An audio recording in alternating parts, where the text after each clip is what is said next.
عارف إن مجرد مشاركة فريقك في كأس العالم للأندية ممكن تدخله ملايين الدولارات حتى لو خسر؟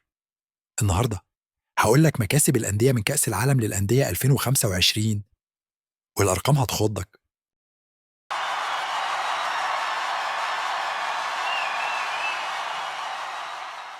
البطولة هتكون لأول مرة ب 33 فريقة، يعني مكاسب أكتر بجمالي مبلغ مليار دولار.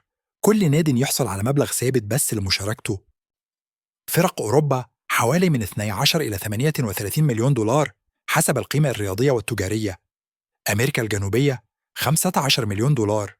فرق آسيا، أفريقيا، أمريكا الشمالية والوسطى، الكاريبي 10 ملايين دولار.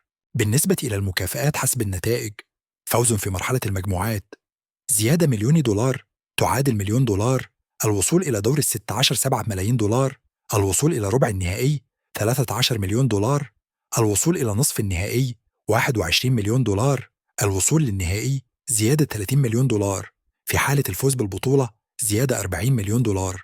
بمعنى إن البطل اللي يفوز بكل مبارياته مشاركة، الأداء، الفوز، ممكن يكسب لحد 125 مليون دولار.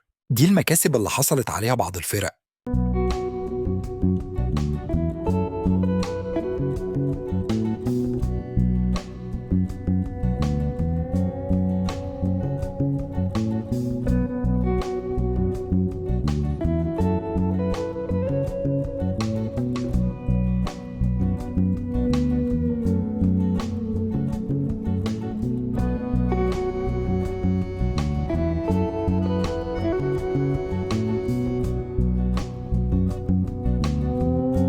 وبكده أي نادي يشارك ويلعب ماتش أو اتنين بس ويكسب ملايين أكتر من اللي بيكسبها في موسم كامل.